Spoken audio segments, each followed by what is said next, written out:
Hello, everybody, and welcome to Walking Between Shadows. I'm Taryn Elliott, and along with me is my amazing husband. I'm Ben Elliott. And we're here to talk about true crime all the time. 1/3 of murders in America go unresolved, statistics show. WBJ7 Eyewitness News reporter Amanda Gary joins us live in studio with the local sheriff's office working to blow the lid off cold cases in their department. Amanda. Eric, having someone you know or love be murdered is already difficult enough for anyone to deal with, but not having the closure of knowing their killer has been put to justice makes it that much more heart-wrenching. This is what the Gibson County Sheriff's Office says is motivation to breathe new life into crimes of the past. On this rural corner in Milan, a man is growing a garden in his yard. He is vaguely aware that almost 20 years ago, what investigators describe as a gruesome double homicide took place here. The Sheriff's Department answered a call on Easter Sunday, April 4th, 1999. Officials say 31-year-old Deborah Halliburton and her 8-year-old daughter Ambria were found dead, stabbed multiple times with a kitchen knife. Knowing what the crime scene looked like, and a 31-year-old mom and an 8-year-old daughter, that's motivation enough. The trailer where Deborah Halliburton and her daughter used to live no longer stands here on Caraway Hills Road, but Sheriff Paul Thomas says even though time has passed and the mother and daughter are now gone, that does not mean they're forgotten. Just because it wasn't able to be solved 20 years ago, there's no reason to just push it to the side and say, let's move on. Investigator Brad Oliver says he and his team have decided to reopen this cold case, mainly, he says, because of the overwhelming amount of evidence. This box is full of crime scene photos, videos, taped interviews. Almost a year and a half has been spent reading over these stacks of records and reports that were taken almost 2 decades ago. There's pages and pages of notebook paper, of field notes, and they may have something highlighted or may have an asterisk by something, and you wonder, well, why did they put an asterisk by that? But investigators say they do have their advantages. Training that investigators receive now as far as interview skills or evidence collection or just examining evidence is so much better than it was 20 years ago. Not to mention advances in technology, specifically in the program CODIS, or Combined DNA Index System. CODIS is a database maintained by the FBI that includes the DNA profiles of violent offenders across the country. We can compare it from a local case to a state case or a federal case, see if there's any that are connected. This is why investigator Oliver says not only are they re-interviewing witnesses and persons of interest, but he says they are also resubmitting evidence. What's in here that is new or fresh or from your findings? Some of the things here were resubmitted, but nothing is new evidence. It's all evidence that was here. But investigator Oliver says the key element is the results from testing the murder weapon or the handle of the kitchen knife. These results, he says, have led him into what he's confident is the right direction, a direction he hopes will close this case once and for all. This little girl was 8 at this time. She'd be 28 years old now. And I think about all the things that she missed out on. And we can't give all that back to her or the family, but knowing that we did something to bring some peace to that family will be huge for us. To this day, no one has been charged in the deaths of Deborah and Ambria Halliburton. If you have any information on this case, you are urged to contact the Gibson County Sheriff's Office at the number on your screen. Live in studio, Amanda Gary, WBBJ7. Hey, Ben. Hey, Taryn. We're back. We're back. We're back.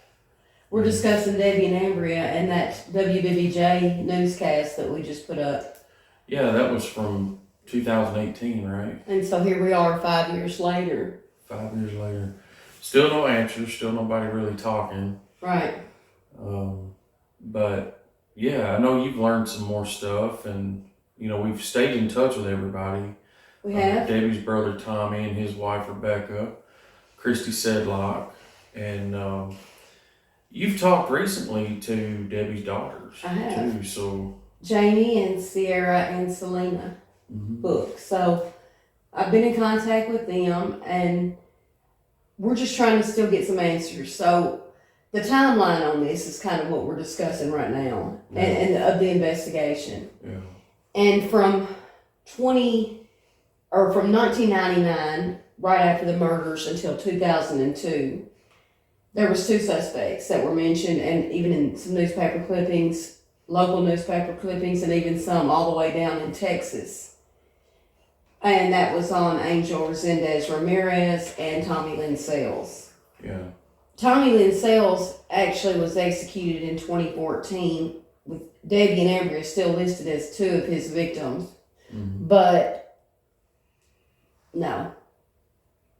Yeah, he was in fact ruled out early on in the investigation by Sheriff Joe Shepard and Jimmy Hand, the lead investigator at the time. Yeah. Yeah, because like his confession, everyone kind of believes that it was for attention, and it was also so off of the crime scene. Nothing matched. Nothing was,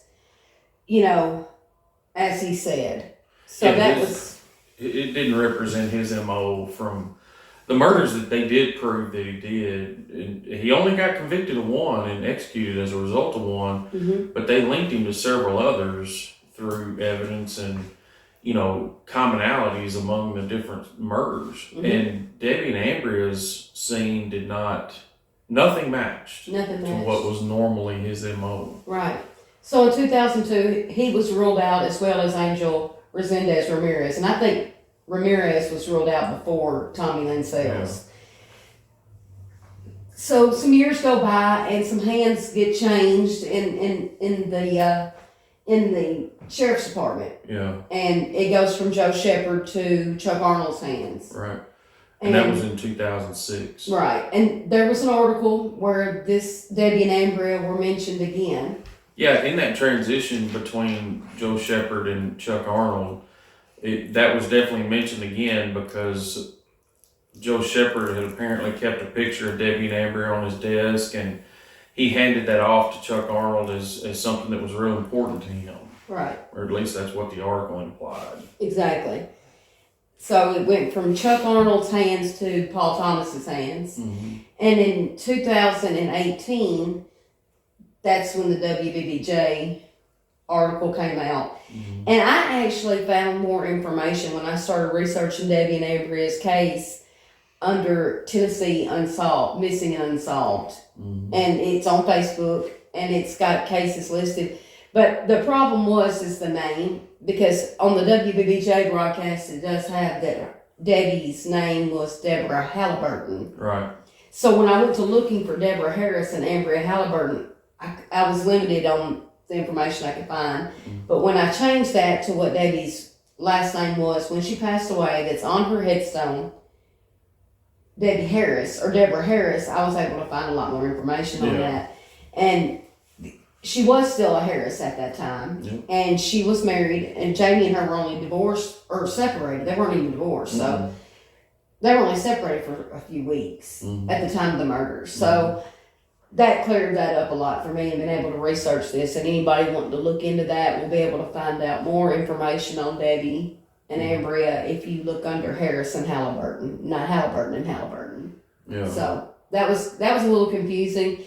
And then with the WBBJ broadcast, they talked about the weapons and how they've been resubmitted into evidence in 2018, especially focusing on the kitchen knife that was found. Yeah. We don't know what happened with that or what the evidence produced. Yeah. Well, after we submitted our Freedom of Information request to the Sheriff's Department, I talked to Brad Oliver, and he said that, the knife had been tested so much that it basically had diluted it to make it useless, and in getting any new evidence. Yeah. And, we want to question, have the newer techniques been used there and stuff like that. So, that video led everybody to believe that they had everything nailed down. Yeah. Mm-hmm. And then also in the video, I want to mention the overwhelming amount of evidence that, they showed that they said that they had. Right. And yet there's some key things that allegedly are missing from that evidence now. And that may be key things that we aren't intended to know just for Right. the integrity of the investigation. So I want to keep that open too. Yeah. Debbie's birthday's coming up this Tuesday, the 28th. She'll be 55 years old. And Tommy, Debbie's brother, has been in contact with Brad Oliver from the Gibson County Sheriff's Department. And they're supposed to be talking sometime this week, and let's just hope for maybe some answers there too, and some. So what's the approximate age range of the three girls? Of Debbie's daughters. I believe the twins were born in '87, Okay. and Selena is the oldest. So, I think she was born in '86. Okay. So yeah, that would. The time of the murders, they were preteen, teen. And they were living down in Louisiana with their dad, Gary Book. That's right. But there's a resurgence of them wanting to know what happened too. Absolutely. Because it was their mom. And look at all the grandkids that Wow. Debbie missed out on. Yeah. And look at the nieces and nephews and sisters that Ambria's missed out on. So I'm excited about you having talked to Debbie's kids and they're firing up their interest, because that's what it's going to take to get answers in this Right. case. Is it doesn't matter if you're removed from the situation by geography. You're her daughters, and the only way they're going to listen to find our answers is if the family just keeps putting pressure out there too.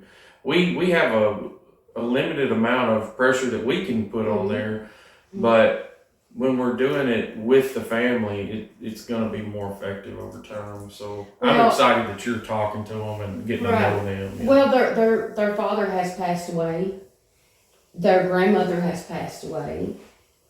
And their grandfather Debbie's dad just recently passed away. Yeah. So the only, they deserve some answers. And really the only relative that from Debbie that is left is Tommy. In the area, for In sure. the area, yeah. for sure. So. And her dad was living in Humboldt when he passed a few weeks ago. Right. Yeah. Yeah. And so these girls are in Louisiana, and I believe are around that area still. Mm-hmm. And they deserve some answers. And they all have children Yeah. that Debbie has missed out on meeting. Yeah. And they missed out on meeting their grandmother Right.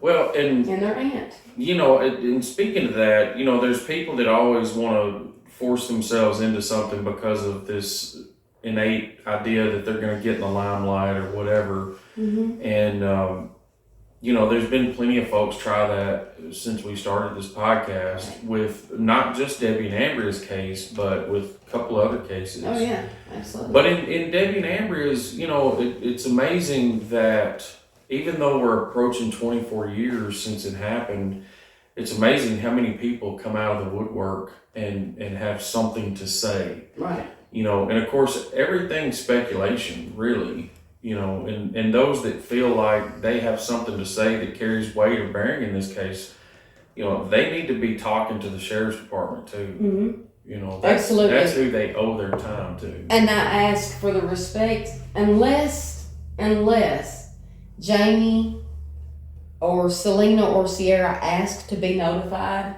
by people that are, involved in this case or say they know something about this case, please don't contact them without their permission and say things that are untrue or speculative. Right. We don't know, but it's not appropriate. Right. If they have something that they want to say about this case, it needs to go to the Gibson County Sheriff's Department or the authorities.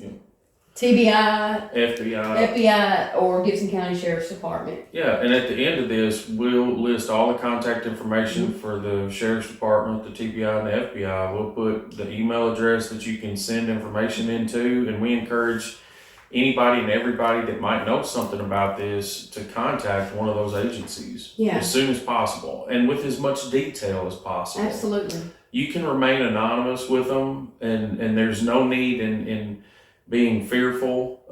And if one agency's not listening, go to the next. Right. That's right. Yeah.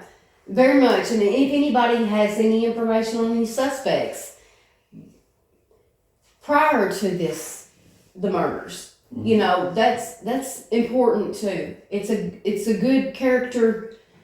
You're a good character witness. Yeah. And that is important too. So, I mean, you can tell us, and we can only go so far, and then it becomes hearsay. So, Right. the best thing to do is go to the police with this. And it's difficult, you know, in some cases we've talked to people that say, well, you know, it's 23 years later and I don't know that I remember it exactly right. And then there's those that say, I remember it like it happened yesterday. Yeah. But I don't want to say anything for fear of, you know, backlash or something like that. You got to drop all that. Mm-hmm. You can't be fearful of that kind of stuff because at the end of the day, it's going to be handled one way or another. And so just drop that fear as best you can and help these agencies get answers to this family. That's right. That's all that matters. They deserve it. Yeah. So, Well, all right, Ben, thank you. Over the past 4 or 5 months, Ben and I had talked a whole lot about Debbie and Ambria's murders. Talked about witnesses and theories and the investigations, but we have not had the opportunity to talk about Debbie and Ambria on a personal note. And I think that's really important.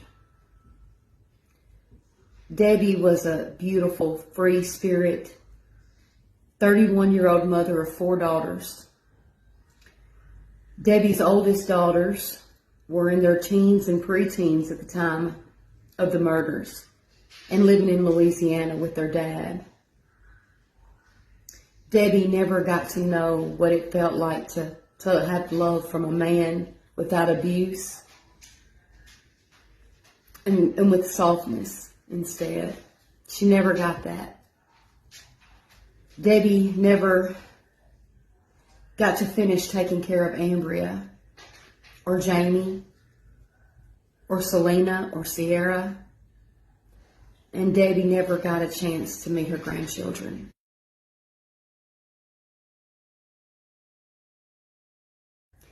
Ambria was a smart little girl. She was on the honor roll in Medina. She loved her mama.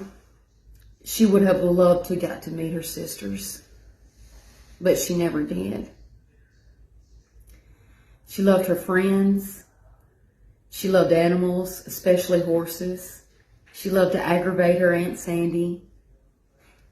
And she loved her Uncle Tommy, or Uncle Weepy, as she called him. And I've come to find out that she's the only one that can call him that. Ambria's nickname was Dolly, because when she was a baby, Debbie and Tommy said she looked like a little baby doll with her blonde hair and big brown eyes. Uncle Tommy had bought Ambria a pair of ropers before she was murdered, and she never got a chance to wear those boots. Anybody at that time in '99 remembers how those ropers were a big thing. And I know they were for Ambria too.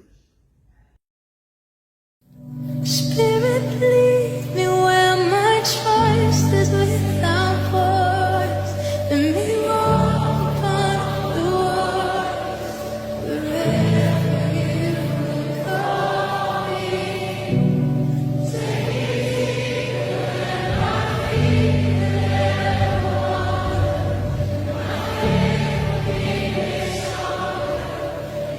This has been Walking Between Shadows. Again, I'm your host, Ben Elliott, and my wife, Taryn Elliott. Look for our next episodes coming soon, and don't forget to hit that like and subscribe button.